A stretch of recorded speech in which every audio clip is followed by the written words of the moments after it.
Batang-bata pa nang nagsimula ng sumali ang ating mga champions sa mga amateur singing contest hanggang sa nabigyan nga sila ng break sa TV. Ngayon, hindi na lang sila mga champion sa Pinas, kundi champion na rin sa buong mundo. Makailang ulit na rin silang nag-perform sa mga malalaking concert venues around the world.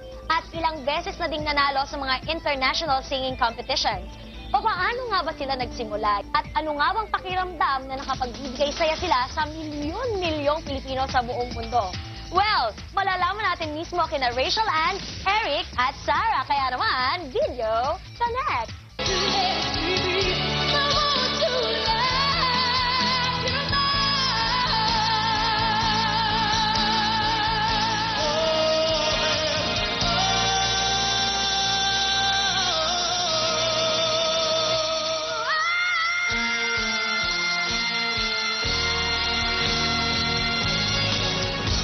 I started joining competition when I was 9 years old. Hanggang sa sumali ako sa isang television competition na yun yung naging way kung ba't nandito na ako ngayon. I was just a simple student, dentistry student sa Central Escolar University. Nabigyan ako ng, may offer sa akin na recording deal.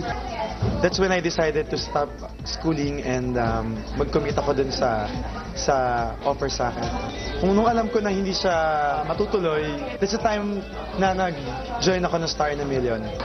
Ang dami kong sinalihan po ng mga amateur singing contest. Ayun po, sinuwerte ako dun sa singing contest na Star for a Night na hosted by Mr. Jean Velasquez. Before, dream ko lang naman maging singer at hindi ko naman na-expect na parang lahat. Kumbaga, hindi lang sa Pilipinas, kundi yung mga Pinoy sa iba't ibang lugar, iba't ibang bansa na kumbaga napapansin kami dahil of course sa TFC yan. Yung hindi ko makakalimutan, yung meron akong isang fan na talagang nag-organize siya ng mga fans ko rin galing ng iba't ibang cities sa US. Then kahit saan ako magpunta, lagi silang nandun.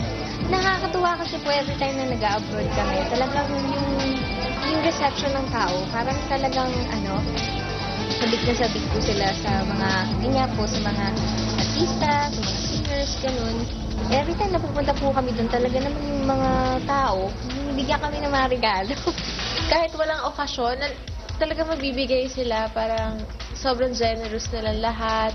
Talagang lagi ko silang naaalala every time I perform.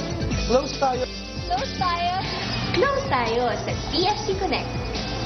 Hanggang ngayon ay patuloy pa rin sa pagbulusok ang mga karera ni na Rachel Ann, Eric at Sarah, captivating both local and international audiences. Wow! Dahil dyan, milyon-milyong kabataan ang humahanga sa kanilang galing sa pagkanta.